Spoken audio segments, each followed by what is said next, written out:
कहानी नंबर 21। चालाक मुंशी।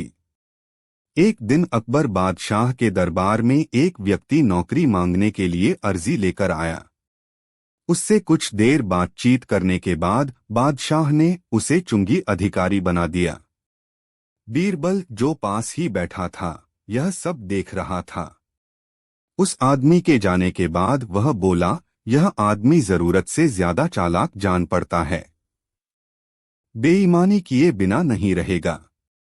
थोड़े ही समय के बाद अकबर बादशाह के पास उस आदमी की शिकायतें आने लगीं कि वह प्रजा को काफी परेशान करता है तथा रिश्वत लेता है। अकबर बादशाह ने उस आदमी का तबादला एक ऐसी जगह करने की सोची जहां उसे किसी भी प्रकार की बेईमानी का मौका न मिले। उन्होंने उसे घुड़साल का मुंशी मुकर्रर कर दिया। उसका काम था घोड़ों की लीद उठवाना। मुंशी जी ने वहां भी रिश्वत लेना आरंभ कर दिया। मुंशी जी साइसों से कहने लगे कि तुम घोड़ों को दाना कम खिलाते हो, इसलिए मुझे लीद तौलने के लिए भेजा गया है। यदि तुम्हारी लीद तौल में कम बैठी तो अकबर बादशाह से शिकायत कर दूंगा। इस प्रकार मुंशी जी प्रत्येक घोड़े के हिसाब से 1 रुपया लेने लगे। अकबर बादशाह को जब इस बात का पता चला तो उन्होंने मुंशी जी को यमुना की लहरें गिनने का काम दे दिया। वहां कोई रिश्वत व बेईमानी का मौका ही नहीं था। लेकिन मुंशी जी ने वहां भी अपनी अक्ल के घोड़े दौड़ा दिए। उन्होंने नावों को रोकना आरंभ कर दिया कि नाव रोको, हम लहरें गिन रहे हैं। 8 नावों को 2-3 दिन रुकना पड़ता था। नाव वाले बेचारे तंग आ गए। उन्होंने मुंशी जी को 10 रुपए देना आरंभ कर दिया। अकबर बादशाह को जब इस बात का पता लगा तो उन्होंने लिखकर आज्ञा दी, नावों को रोको मत, जाने दो। उस मुंशी ने उस लिखित में थोड़ा सुधार कर टंगवा दिया, नावों को रोको मत, जाने दो, और वसूली करने लगे। अंततः बादशाह को उस मुंशी को सार्वजनिक सेवा से बाहर करना ही पड़ा। कहानी नंबर 22। चीनी और रेत। बादशाह अकबर के दरबार की कार्यवाही चल रही थे, तभी एक दरबारी हाथ में शीशे का एक मर्तबान लिए वहां आया। बादशाह ने पूछा, क्या है इस मर्तबान में? दरबारी बोला, इसमें चीनी और रेत का मिश्रण है। वह किस लिए? फिर पूछा अकबर ने। माफी चाहता हूँ हुजूर, दरबारी बोला, हम बीरबल की काबिलियत को परखना चाहते हैं। हम चाहते हैं कि वह रेत से चीनी का दाना दाना अलग कर दे। बादशाह अब बीरबल से मुखातिब हुए, देख लो बीरबल, रोज ही तुम्हारे सामने एक नई समस्या रख दी जाती है। अब तुम्हें बिना पानी में घोले इस रेत में से चीनी को अलग करना है। कोई समस्या नहीं जहांपनाह, बीरबल बोले, यह तो मेरे बाएं हाथ का काम है। कहकर बीरबल ने मर्तबान उठाया और चल दिया दरबार से बाहर। बीरबल बाग में पहुंचकर रुका और मर्तबान में भरा सारा मिश्रण आम के एक बड़े पेड़ के चारों ओर बिखेर दिया। यह तुम क्या कर रहे हो? एक दरबारी ने पूछा। बीरबल बोले, यह तुम्हें कल पता चलेगा। अगले दिन फिर वे सभी उस आम के पेड़ के नीचे जा पहुंचे। वहां अब केवल रेत पड़ी थी। चीनी के सारे दाने चींटियां बटोरकर अपने बिलों में पहुंचा चुकी थीं। कुछ चींटियां तो अभी भी चीनी के दाने घसीट कर ले जाती दिखाई दे रही थीं। लेकिन सारी चीनी कहाँ चली गई? दरबारी ने पूछा। रेत से अलग हो गई, बीरबल ने कहा। सभी जोर से हंस पड़े। बादशाह ने दरबारी से कहा कि अब तुम्हें चीनी चाहिए तो चींटियों के बिल में घुसो। सभी ने जोर का ठहाका लगाया और बीरबल की अक्ल की दाद दी। कहानी नंबर 23। छोटा बांस बड़ा बांस। एक दिन अकबर व बीरबल बाग में सैर कर रहे थे। बीरबल लतीफा सुना रहा था और अकबर उसका मजा ले रहे थे। तभी अकबर को नीचे घास पर पड़ा बांस का एक टुकड़ा दिखाई दिया। उन्हें बीरबल की परीक्षा लेने की सूझी। बीरबल को बांस का टुकड़ा दिखाते हुए वह बोले, क्या तुम इस बांस के टुकड़े को बिना काटे छोटा कर सकते हो? बीरबल लतीफा सुनाता सुनाता रुक गया और अकबर की आंखों में झांका। अकबर कुटिलता से मुस्कराए। बीरबल समझ गया कि बादशाह सलामत उससे मजाक करने के मूड में हैं। अब जैसा बेसिर पैर का सवाल था तो जवाब भी कुछ वैसा ही होना चाहिए था। बीरबल ने इधर उधर देखा। एक माली हाथ में लंबा बांस लेकर जा रहा था। उसके पास जाकर बीरबल ने वह बांस अपने दाएं हाथ में ले लिया और बादशाह का दिया छोटा बांस का टुकड़ा बाएं हाथ में। बीरबल बोला, हुजूर, अब देखें इस टुकड़े को, हो गया न बिना काटे ही छोटा। बड़े बांस के सामने वह टुकड़ा छोटा तो दिखना ही था। निरुत्तर बादशाह अकबर मुस्करा उठे बीरबल की चतुराई देखकर। कहानी नंबर 24। 3 गधों का बोझ। बादशाह और उसके 2 पुत्रों को नदी में नहाने का शौक था। बीरबल भी कभी कभी उनके साथ नदी जाता था पर कभी नदी में नहाता नहीं था। बादशाह और उसके 2 पुत्र एक दिन बीरबल के साथ नदी में नहाने गए और नदी में नहाने लगे। बीरबल नदी के किनारे जाकर बैठ गया और बादशाह और उनके पुत्रों के वस्त्रों की नदी किनारे रखवाली करने लगा। बीरबल ने उनके वस्त्र अपने कंधों पर टांग लिए। बादशाह को बीरबल को हमेशा से छेड़ते रहने की आदत थी। नदी में खड़े खड़े बादशाह सलामत ने बीरबल को छेड़ा और कहा कि ऐसा लगता है कि तुम्हारे कंधों पर एक गधे का बोझ लदा है। बीरबल भला कब चुप रहने वाले थे, तुरंत बोले, हुजूर, 1 नहीं 2 नहीं 3 गधों का। बादशाह यह सुनकर फौरन चुप्पी साध गए क्योंकि तीनों के वस्त्र बीरबल ने अपने कंधों पर लटका रखे थे। कहानी नंबर 25। 3 सवाल। महाराजा अकबर बीरबल की हाजिर जवाबी के बड़े कायल थे। उनकी इस बात से दरबार के अन्य मंत्री मन ही मन बहुत जलते थे। उनमें से एक मंत्री, जो महामंत्री का पद पाने का लोभी था, ने मन ही मन एक योजना बनाई। उसे मालूम था कि जब तक बीरबल दरबार में मुख्य सलाहकार के रूप में हैं, उसकी यह इच्छा कभी पूरी नहीं हो सकती।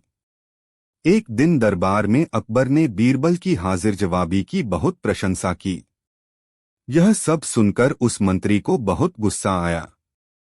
उसने महाराज से कहा कि यदि बीरबल मेरे 3 सवालों का उत्तर सही दे देता है तो मैं उसकी बुद्धिमता को स्वीकार कर लूंगा, और यदि नहीं तो इससे यह सिद्ध होता है कि वह महाराज का चापलूस है। अकबर को मालूम था कि बीरबल उसके सवालों का जवाब जरूर दे देगा, इसलिए उन्होंने उस मंत्री की बात स्वीकार कर ली। उस मंत्री के 3 सवाल थे। 1. आकाश में कितने तारे हैं? 2. धरती का केंद्र कहाँ है? 3. सारे संसार में कितने स्त्री और कितने पुरुष हैं? अकबर ने फौरन बीरबल से इन सवालों के जवाब देने के लिए कहा और शर्त रखी कि यदि वह इनका उत्तर नहीं जानता है तो मुख्य सलाहकार का पद छोड़ने के लिए तैयार रहे। बीरबल ने कहा, तो सुनिए महाराज। पहला सवाल। बीरबल ने एक भेड़ मंगवाई और कहा, जितने बाल इस भेड़ के शरीर पर हैं, आकाश में उतने ही तारे हैं। मेरे दोस्त, गिनकर तसल्ली कर लो, बीरबल ने मंत्री की तरफ मुस्कुराते हुए कहा। दूसरा सवाल। बीरबल ने जमीन पर कुछ लकीरें खींची और कुछ हिसाब लगाया। फिर एक लोहे की छड़ मंगवाई गई और उसे एक जगह गाड़ दिया और बीरबल ने महाराज से कहा, महाराज, बिल्कुल इसी जगह धरती का केंद्र है, चाहे तो आप स्वयं जांच लें। महाराज बोले, ठीक है, अब तीसरे सवाल के बारे में कहो। अब महाराज, तीसरे सवाल का जवाब बड़ा मुश्किल है, क्योंकि इस दुनिया में कुछ लोग ऐसे हैं जो ना तो स्त्री की श्रेणी में आते हैं और ना ही पुरुषों की। उनमें से कुछ लोग तो हमारे दरबार में भी उपस्थित हैं, जैसे कि ये मंत्री जी। महाराज, यदि आप इनको मौत के घाट उतरवा दें तो मैं स्त्री पुरुष की सही संख्या बता सकता हूं। अब मंत्री जी सवालों का जवाब छोड़कर थर-थर कांपने लगे और महाराज से बोले, महाराज, बस मुझे मेरे सवालों का जवाब मिल गया। मैं बीरबल की बुद्धिमानी को मान गया हूं। महाराज हमेशा की तरह बीरबल की तरफ पीठ करके हंसने लगे और इसी बीच वह मंत्री दरबार से खिसक लिया। कहानी नंबर 26 तोते की मौत। एक बहेलिये को तोते में बड़ी ही दिलचस्पी थी। वह उन्हें पकड़ता, सिखाता और तोते के शौकीन लोगों को ऊंचे दामों में बेच देता था। एक बार एक बहुत ही सुंदर तोता उसके हाथ लगा। उसने उस तोते को अच्छी अच्छी बातें सिखाईं, उसे तरह तरह से बोलना सिखाया और उसे लेकर अकबर के दरबार में पहुंच गया। दरबार में बहेलिये ने तोते से पूछा, बताओ ये किसका दरबार है? तोता बोला, यह जहांपनाह अकबर का दरबार है। सुनकर अकबर बड़े ही खुश हुए।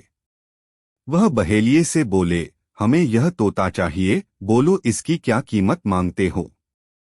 बहेलिया बोला, जहांपनाह सब कुछ आपका है, आप जो दें वही मुझे मंजूर है। अकबर को जवाब पसंद आया और उन्होंने बहेलिये को अच्छी कीमत देकर उससे तोते को खरीद लिया। महाराजा अकबर ने तोते के रहने के लिए बहुत खास इंतजाम किए। उन्होंने उस तोते को बहुत ही खास सुरक्षा के बीच रखा और रखवालों को हिदायत दी कि इस तोते को कुछ नहीं होना चाहिए। यदि किसी ने भी मुझे इसकी मौत की खबर दी तो उसे फांसी पर लटका दिया जाएगा। अब उस तोते का बड़ा ही ख्याल रखा जाने लगा। मगर विडंबना देखिए कि वह तोता कुछ ही दिनों बाद मर गया। अब उसकी सूचना महाराज को कौन दे? रखवाले बड़े परेशान थे।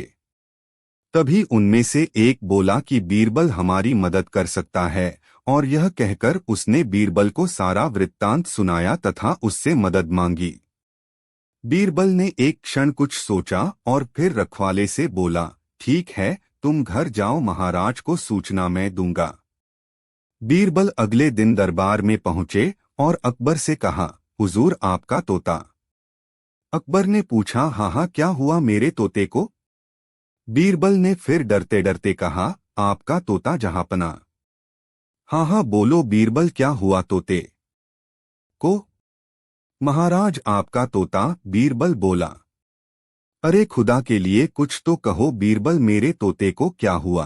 अकबर ने खींचते हुए कहा, जहांपनाह आपका तोता ना तो कुछ खाता है, ना कुछ पीता है, ना कुछ बोलता है, ना अपने पग फड़फड़ाता है, ना आंखें खोलता है और ना ही। महाराज ने गुस्से में कहा, अरे सीधा सीधा क्यों नहीं बोलते कि वो मर गया है? बीरबल तपाक से बोला, हुजूर मैंने मौत की खबर नहीं दी, बल्कि ऐसा आपने कहा है, मेरी जान बख्शी जाए। और महाराज निरुत्तर हो गए। कहानी नंबर 27 तानसेन और बीरबल। तानसेन और बीरबल में किसी बात को लेकर विवाद हो गया। दोनों ही अपनी अपनी बात पर अटल थे। हल निकलता न देख दोनों बादशाह की शरण में गए। बादशाह अकबर को अपने दोनों रत्न प्रिय थे। वे किसी को भी नाराज नहीं करना चाहते थे, अतः उन्होंने स्वयं फैसला न देकर किसी और से फैसला कराने की सलाह दी। हुजूर, जब आपने किसी और से फैसला कराने को कहा है तो यह भी बता दें कि हम किस गणमान्य व्यक्ति से अपना फैसला करवाएं? बीरबल ने पूछा। तुम लोग महाराणा प्रताप से मिलो, मुझे यकीन है कि वे इस मामले में तुम्हारी मदद जरूर करेंगे, बादशाह अकबर ने जवाब दिया। अकबर की सलाह पर तानसेन और बीरबल महाराणा प्रताप से मिले और अपना अपना पक्ष रखा। दोनों की बातें सुनकर महाराणा प्रताप कुछ सोचने लगे।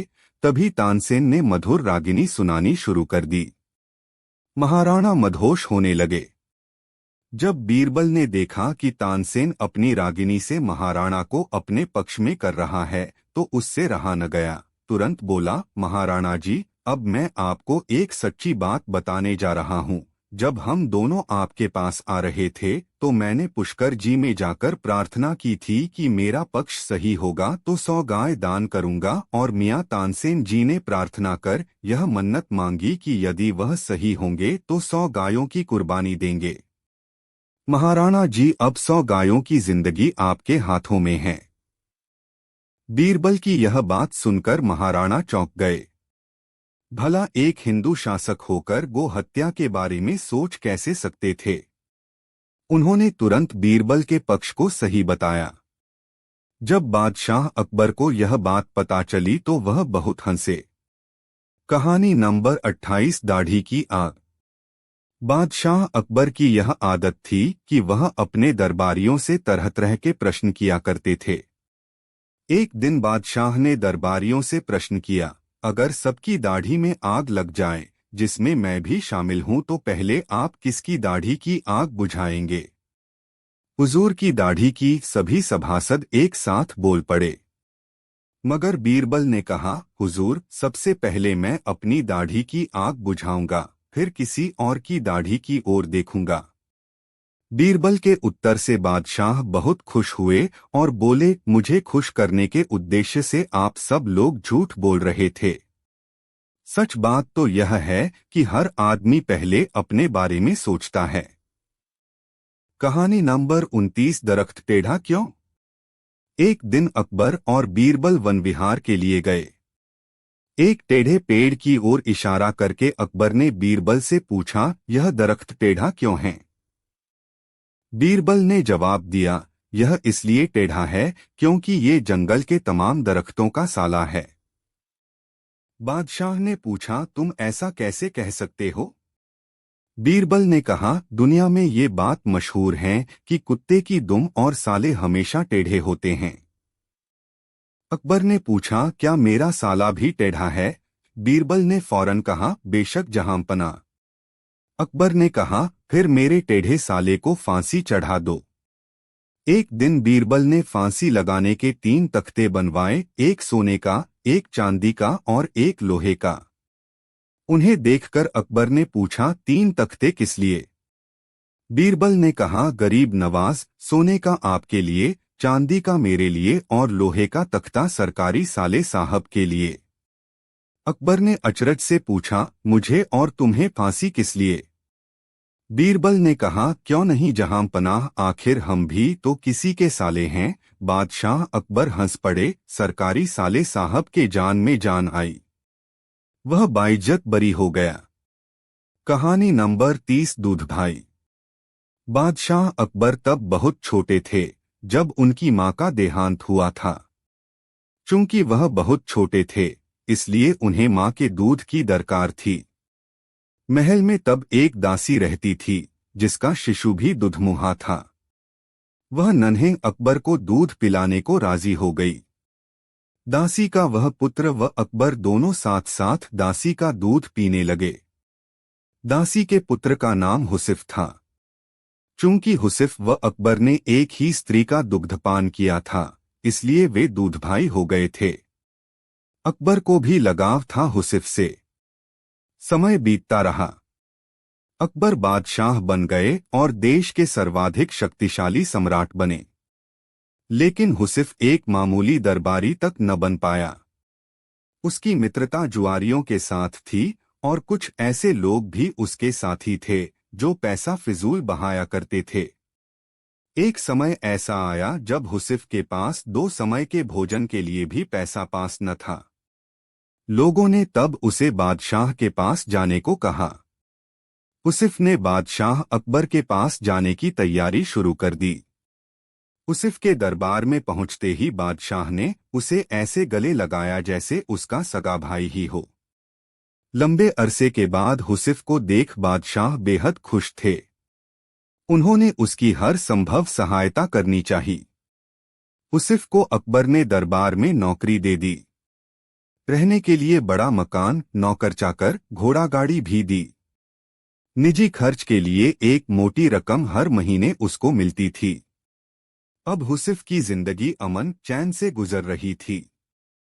उसे किसी चीज की कोई कमी नहीं थी।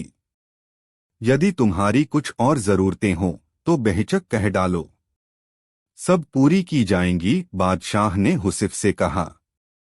तब हुसिफ ने जवाब दिया, आपने अब तक जितना दिया है वह काफी है शाही जीवन बिताने को, बादशाह सलामत।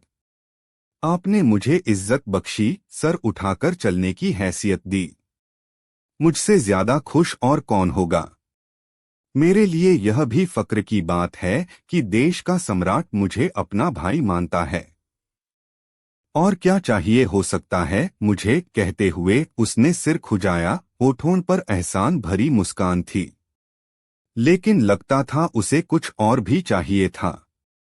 वह बोला, मैं महसूस करता हूं कि बीरबल जैसे बुद्धिमान व योग्य व्यक्ति के साथ रहूं। मेरी ख्वाहिश है कि जैसे बीरबल आपका सलाहकार है, वैसा ही मुझे भी कोई सलाह देने वाला हो। बादशाह अकबर ने हुसिफ की यह इच्छा भी पूरी करने का फैसला किया। उन्होंने बीरबल को बुलाकर कहा, हुसिफ मेरे भाई जैसा है। मैंने उसे जीवन के सभी ऐशो आराम उपलब्ध करा दिए हैं, लेकिन अब वह तुम्हारे जैसा योग्य सलाहकार चाहता है।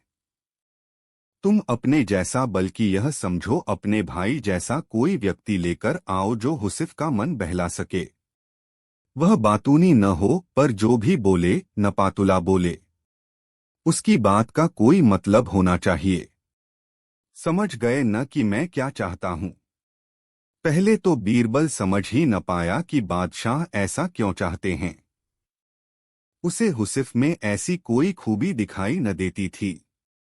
जी हुजूर, बीरबल बोला, आप चाहते हैं कि मैं ऐसा आदमी खोजकर लाऊं जो मेरे भाई जैसा हो। ठीक समझे हो, बादशाह ने कहा। अब बीरबल सोचने लगा कि ऐसा कौन हो सकता है जो उसके भाई जैसा हो।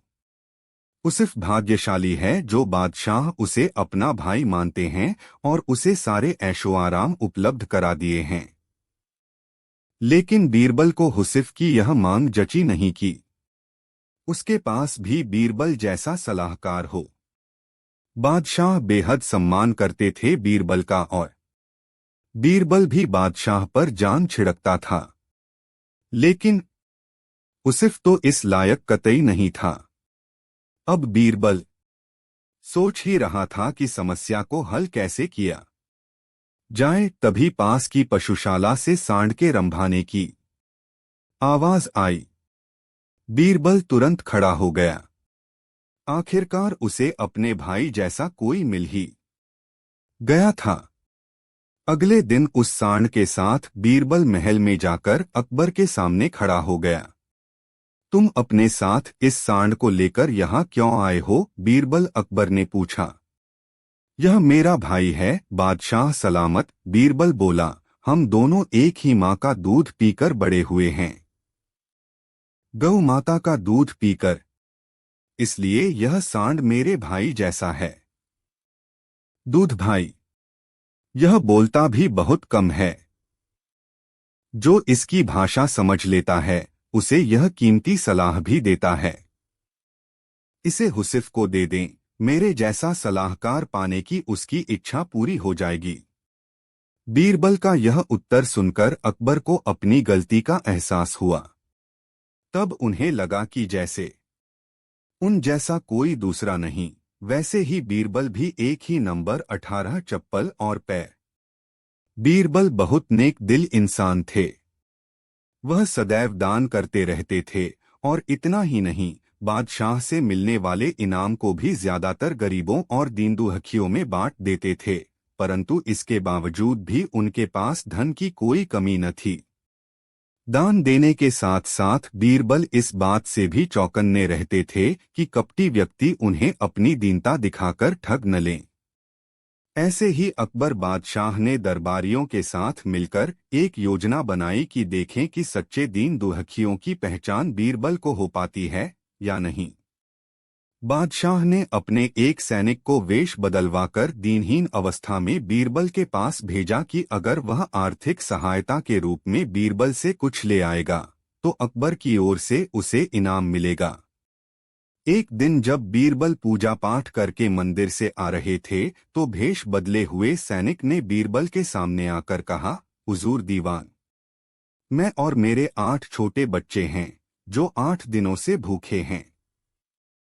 भगवान का कहना है कि भूखों को खाना खिलाना बहुत पुण्य का कार्य है। मुझे आशा है कि आप मुझे कुछ दान देकर अवश्य ही पुण्य कमाएंगे। बीरबल ने उस आदमी को सिर से पांव तक देखा और एक क्षण में ही पहचान लिया कि वह ऐसा नहीं है जैसा वह दिखावा कर रहा है। बीरबल मन ही मन मुस्कराए और बिना कुछ बोले ही उस रास्ते पर चल पड़े जहां से होकर एक नदी पार करनी पड़ती थी। वह व्यक्ति भी बीरबल के पीछे पीछे चलता रहा। बीरबल ने नदी पार करने के लिए जूती उतारकर हाथ में ले ली। उस व्यक्ति ने भी अपने पैर की फटी पुरानी जूती हाथ में लेने का प्रयास किया। बीरबल ने नदी पार कर कंकरीला मार्ग आते ही 2-4 कदम चलने के बाद ही जूती पहन ली। बीरबल यह बात भी गौर कर चुके थे कि नदी पार करते समय उसका पैर धुलने के कारण वह व्यक्ति और भी साफ सुथरा, चिकना, मुलायम गोरी चमड़ी का दिखने लगा था, इसलिए वह मुलायम पैरों से कंकरीले मार्ग पर नहीं चल सकता था। दीवान जी, दीनहीन की पुकार आपने सुनी नहीं? पीछे आ रहे व्यक्ति ने कहा। बीरबल बोले, जो मुझे पापी बनाए मैं उसकी पुकार कैसे सुन सकता हूं? क्या कहा? क्या आप मेरी सहायता करके पापी बन जाएंगे? हाँ, वह इसलिए कि शास्त्रों में लिखा है कि बच्चे का जन्म होने से पहले ही भगवान उसके भोजन का प्रबंध करते हुए उसकी माँ के स्तनों में दूध दे देता है, उसके लिए भोजन की व्यवस्था भी कर देता है। यह भी कहा जाता है कि भगवान इंसान को भूखा उठाता है पर भूखा सुलाता नहीं है। इन सब बातों के बाद भी तुम अपने आप को 8 दिन से भूखा कह रहे हो। इन सब स्थितियों को देखते हुए यही समझना चाहिए कि भगवान तुमसे रुष्ट हैं और वह तुम्हें और तुम्हारे परिवार को भूखा रखना चाहते हैं, लेकिन मैं उसका सेवक हूँ। अगर मैं तुम्हारा पेट भर दूं तो ईश्वर मुझ पर रुष्ट होगा ही। मैं ईश्वर के विरुद्ध नहीं जा सकता, न बाबा ना। मैं तुम्हें भोजन नहीं करा सकता, क्योंकि यह सब कोई पापी ही कर सकता है। बीरबल का यह जवाब सुनकर वह चला गया। उसने इस बात की बादशाह और दरबारियों को सूचना दी। बादशाह अब यह समझ गए कि बीरबल ने उसकी चालाकी पकड़ ली है। अगले दिन बादशाह ने बीरबल से पूछा, बीरबल, तुम्हारे धर्म कर्म की बड़ी चर्चा है, पर तुमने कल एक भूखे को निराश ही लौटा दिया, क्यों? आलमपना, मैंने किसी भूखे को नहीं बल्कि एक ढोंगी को लौटा दिया था, और मैं यह बात भी जान गया हूं कि वह ढोंगी आपके कहने पर मुझे बेवकूफ बनाने आया था। अकबर ने कहा, बीरबल, तुमने कैसे जाना कि यह वाकई भूखा न होकर ढोंगी है? उसके पैरों और पैरों की चप्पल देखकर यह सच है कि उसने अच्छा भेष बनाया था, मगर उसके पैरों की चप्पल कीमती थी। बीरबल ने आगे कहा, माना कि चप्पल उसे भीख में मिल सकती थी, पर उसके कोमल मुलायम पैर तो भीख में नहीं मिले थे, इसलिए कंकड़ की गड़न सहन न कर सके। इतना कहकर बीरबल ने बताया कि किस प्रकार उसने उस मनुष्य की परीक्षा लेकर जान लिया कि उसे नंगे पैर चलने की भी आदत नहीं, वह दरिद्र नहीं बल्कि किसी अच्छे कुल का खाता कमाता पुरुष है। बादशाह बोले, क्यों न हो, वह मेरा खास सैनिक है। फिर बहुत प्रसन्न होकर बोले, सचमुच बीरबल, माँ दौलत तुमसे बहुत खुश हुए। तुम्हें धोखा देना आसान काम नहीं है। बादशाह के साथ साजिश में शामिल हुए सभी दरबारियों के चेहरे बुझ गए। कहानी नंबर 9, कवि और धनी। एक दिन एक कवि किसी धनी आदमी से मिलने गया और उसे कई सुंदर कविताएं इस उम्मीद के साथ सुनाई कि शायद वह धनवान खुश होकर कुछ इनाम जरूर देगा। लेकिन वह धनवान भी महाकंजूस था। बोला, तुम्हारी कविताएं सुनकर दिल खुश हो गया। तुम कल फिर आना, मैं तुम्हें खुश कर दूंगा। कल शायद अच्छा इनाम मिलेगा। ऐसी कल्पना करता हुआ वह कवि घर पहुंचा और सो गया। अगले दिन वह फिर उस धनवान की हवेली में जा पहुंचा। धनवान बोला, सुनो कवि महाशय, जैसे तुमने मुझे अपनी कविताएं सुनाकर खुश किया था, उसी तरह मैं भी तुमको बुलाकर खुश हूं। तुमने मुझे कल कुछ भी नहीं दिया, इसलिए मैं भी कुछ नहीं दे रहा, हिसाब बराबर हो गया। कवि बेहद निराश हो गया। उसने अपनी आप बीती एक मित्र को कह सुनाई और उस मित्र ने बीरबल को बता दिया। सुनकर बीरबल बोला, अब जैसा मैं कहता हूँ वैसा करो। तुम उस धनवान से मित्रता करके उसे खाने पर अपने घर बुलाओ। हाँ, अपने कवि मित्र को भी बुलाना मत भूलना। मैं तो खैर वहां मौजूद रहूंगा ही। कुछ दिनों बाद बीरबल की योजनानुसार कवि के मित्र के घर दोपहर को भोज का कार्यक्रम तय हो गया। नियत समय पर वह धनवान भी आ पहुंचा। उस समय बीरबल, कवि और कुछ अन्य मित्र बातचीत में मशगूल थे। समय गुजरता जा रहा था, लेकिन खाने पीने का कहीं कोई नामो निशान न था। वे लोग पहले की तरह बातचीत में व्यस्त थे। धनवान की बेचैनी बढ़ती जा रही थी। जब उससे रहा न गया तो बोल ही पड़ा, भोजन का समय तो कब का हो चुका। क्या हम यहाँ खाने पर नहीं आए हैं? खाना? कैसा खाना? बीरबल ने पूछा। धनवान को अब गुस्सा आ गया। क्या मतलब है तुम्हारा? क्या तुमने मुझे यहाँ खाने पर नहीं बुलाया है? खाने का कोई निमंत्रण नहीं था। यह तो आपको खुश करने के लिए खाने पर आने को कहा गया था, जवाब बीरबल ने दिया। धनवान का पारा 7वें आसमान पर चढ़ गया। क्रोधित स्वर में बोला, यह सब क्या है? इस तरह किसी इज्जतदार आदमी को बेइज्जत करना ठीक है क्या? तुमने मुझसे धोखा किया है।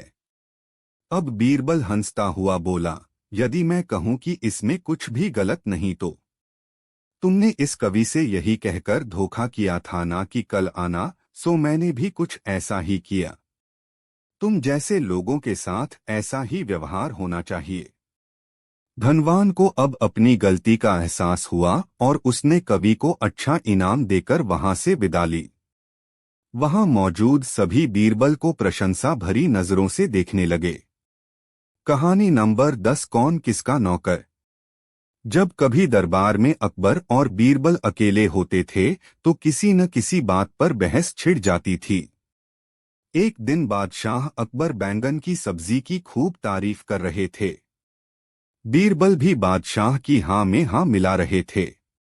इतना ही नहीं, वह अपनी तरफ से भी 2-4 वाक्य बैंगन की तारीफ में कह देते थे। अचानक बादशाह अकबर के दिल में आया कि देखें बीरबल अपनी बात को कहाँ तक निभाते हैं। यह सोचकर बादशाह बीरबल के सामने बैंगन की बुराई करने लगे। बीरबल भी उनकी हाँ में हाँ मिलाने लगे कि बैंगन खाने से शारीरिक बीमारियां हो जाती हैं इत्यादि। बीरबल की बात सुनकर बादशाह अकबर हैरान हो गए और बोले, बीरबल, तुम्हारी इस बात का यकीन नहीं किया जा सकता। कभी तुम बैंगन की तारीफ करते हो और कभी बुराई करते हो। जब हमने इसकी तारीफ की तो तुमने भी इसकी तारीफ की, और जब हमने इसकी बुराई की तो तुमने भी इसकी बुराई की। आखिर ऐसा क्यों? बीरबल ने नरम लहजे में कहा, बादशाह सलामत, मैं तो आपका नौकर हूं, बैंगन का नौकर नहीं। कहानी नंबर 12, किसकी जीत होगी। बादशाह अकबर जंग में जाने की तैयारी कर रहे थे। फौज पूरी तरह तैयार थी। बादशाह भी अपने घोड़े पर सवार होकर आ गए। साथ में बीरबल भी था। बादशाह ने फौज को जंग के मैदान में कूच करने का निर्देश दिया। बादशाह आगे आगे थे, पीछे पीछे उनकी विशाल फौज चली आ रही थी। रास्ते में बादशाह को जिज्ञासा हुई और उन्होंने बीरबल से पूछा, क्या तुम बता सकते हो कि जंग में जीत किसकी होगी? हुजूर, इस सवाल का जवाब तो मैं जंग के मैदान पहुंचने के बाद ही दूंगा, बीरबल ने कहा। कुछ देर बाद फौज जंग के मैदान में पहुंच गई। वहां पहुंचकर बीरबल ने कहा, हुजूर, अब मैं आपके सवाल का जवाब देता हूं और जवाब यह है कि जीत आपकी ही होगी। यह तुम अभी कैसे कह सकते हो, जबकि दुश्मन की फौज भी बहुत विशाल है? बादशाह ने शंका जाहिर की। हुजूर, दुश्मन हाथी पर सवार हैं और हाथी तो सूंड से मिट्टी अपने ऊपर ही फेंकता है तथा अपनी ही मस्ती में रहता है, जबकि आप घोड़े पर सवार हैं और घोड़ों को तो गाजी मर्द कहा जाता है। घोड़ा आपको कभी धोखा नहीं देगा, बीरबल ने कहा। उस जंग में जीत बादशाह अकबर की ही हुई। कहानी नंबर 13, कहाँ मिलेगा बीरबल। एक दिन बीरबल बाग में टहलते हुए सुबह की ताजा हवा का आनंद ले रहा था कि अचानक एक आदमी उसके पास आकर बोला, क्या तुम मुझे बता सकते हो कि बीरबल कहाँ मिलेगा? बाग में, बीरबल बोला। वह आदमी थोड़ा सकपकाया लेकिन फिर संभल कर बोला, वह कहाँ रहता है? अपने घर में, बीरबल ने उत्तर दिया। हैरान परेशान आदमी ने फिर पूछा, तुम मुझे उसका पूरा पता ठिकाना क्यों नहीं बता देते? क्योंकि तुमने पूछा ही नहीं, बीरबल ने ऊंचे स्वर में कहा। क्या तुम नहीं जानते कि मैं क्या पूछना चाहता हूं? उस आदमी ने फिर सवाल किया। नहीं, बीरबल का जवाब था। वह आदमी कुछ देर के लिए चुप हो गया। बीरबल का टहलना जारी था। उस आदमी ने सोचा कि मुझे इससे यह पूछना चाहिए कि क्या तुम बीरबल को जानते हो? वह फिर बीरबल के पास जा पहुंचा, बोला, बस मुझे केवल इतना बता दो कि क्या तुम बीरबल को जानते हो? हाँ, मैं जानता हूँ, जवाब मिला। तुम्हारा क्या नाम है? आदमी ने पूछा। बीरबल, बीरबल ने उत्तर दिया। अब वह आदमी भौंचक्का रह गया। वह बीरबल से इतनी देर से बीरबल का पता पूछ रहा था और बीरबल था कि बताने को तैयार नहीं हुआ कि वही बीरबल है। उसके लिए यह बेहद आश्चर्य की बात थी। तुम भी क्या आदमी हो? कहता हुआ वह कुछ नाराज सा लग रहा था। मैं तुमसे तुम्हारे ही बारे में पूछ रहा था और तुम न जाने क्या क्या ऊटपटांग बता रहे थे। बताओ, तुमने ऐसा क्यों किया? मैंने तुम्हारे सवालों का सीधा सीधा जवाब दिया था, बस। अंततः वह आदमी भी बीरबल की बुद्धि की तीक्ष्णता देख मुस्कराए बिना न रह सका। कहानी नंबर 14। कुल कौए कितने हैं? एक दिन अकबर अपने मंत्री बीरबल के साथ अपने महल के बाग में घूम रहे थे। अकबर बागों में उड़ते कौओं को देखकर कुछ सोचने लगे और बीरबल से पूछा, क्यों बीरबल, हमारे राज्य में कुल कितने कौए होंगे? बीरबल ने कुछ देर अंगुलियों पर कुछ हिसाब लगाया और बोले, हुजूर, हमारे राज्य में कुल मिलाकर 95,463 कौए हैं। तुम इतना विश्वास से कैसे कह सकते हो? हुजूर, आप खुद गिन लीजिए, बीरबल बोले। अकबर को कुछ इसी प्रकार के जवाब का अंदेशा था। उन्होंने ने पूछा, बीरबल, यदि इससे कम हुए तो इसका मतलब है कि कुछ कौए अपने रिश्तेदारों से मिलने दूसरे राज्यों में गए हैं। और यदि ज्यादा हुए तो इसका मतलब यह है, हुजूर, कि कुछ कौए अपने रिश्तेदारों से मिलने हमारे राज्य में आए हैं। बीरबल ने मुस्कुराकर जवाब दिया। अकबर एक बार फिर मुस्कुराकर रह गए। कहानी नंबर 15। खाने के बाद लेटना। किसी समय बीरबल ने अकबर को यह कहावत सुनाई थी कि खाकर लेट जा और मारकर भाग जा, यह सयाने लोगों की पहचान है। जो लोग ऐसा करते हैं, जिंदगी में उन्हें किसी भी प्रकार का दुख नहीं उठाना पड़ता। एक दिन अकबर को अचानक ही बीरबल की यह कहावत याद आ गई। दोपहर का समय था। उन्होंने सोचा, बीरबल अवश्य ही खाना खाने के बाद लेटता होगा। आज हम उसकी इस बात को गलत सिद्ध कर देंगे। उन्होंने एक नौकर को अपने पास बुलाकर पूरी बात समझाई और बीरबल के पास भेज दिया। नौकर ने अकबर का आदेश बीरबल को सुना दिया। बीरबल बुद्धिमान तो थे ही, उन्होंने समझ लिया कि बादशाह ने उसे क्यों तुरंत आने के लिए कहा है। इसलिए बीरबल ने भोजन करके नौकर से कहा, ठहरो, मैं कपड़े बदलकर तुम्हारे साथ ही चल रहा हूं। उस दिन बीरबल ने पहनने के लिए चुस्त पाजामा चुना। पाजामे को पहनने के बाद वह कुछ देर के लिए बिस्तर पर लेट गए। पाजामा पहनने के बहाने वे काफी देर बिस्तर पर लेटे रहे। फिर नौकर के साथ चल दिए। जब बीरबल दरबार में पहुंचे तो अकबर ने कहा, कहो बीरबल, खाना खाने के बाद आज भी लेटे या नहीं? बिल्कुल लेटा था जहां पनाह। बीरबल की बात सुनकर अकबर ने क्रोधित स्वर में कहा, इसका मतलब तुमने हमारे हुक्म की अवहेलना की है। हम तुम्हें हुक्म उर्दूली करने की सजा देंगे। जब हमने खाना खाकर तुरंत बुलाया था, फिर तुम लेटे क्यों? बादशाह सलामत। मैंने आपके हुक्म की अवहेलना कहाँ की है। मैं तो खाना खाने के बाद कपड़े पहनकर सीधा आपके पास ही आ रहा हूँ। आप तो पैगाम ले जाने वाले से पूछ सकते हैं। अब ये अलग बात है कि ये चुस्त पाजामा पहनने के लिए ही मुझे लेटना पड़ा था, बीरबल ने सहज भाव से उत्तर दिया। अकबर बादशाह बीरबल की चतुरता को समझ गए और मुस्करा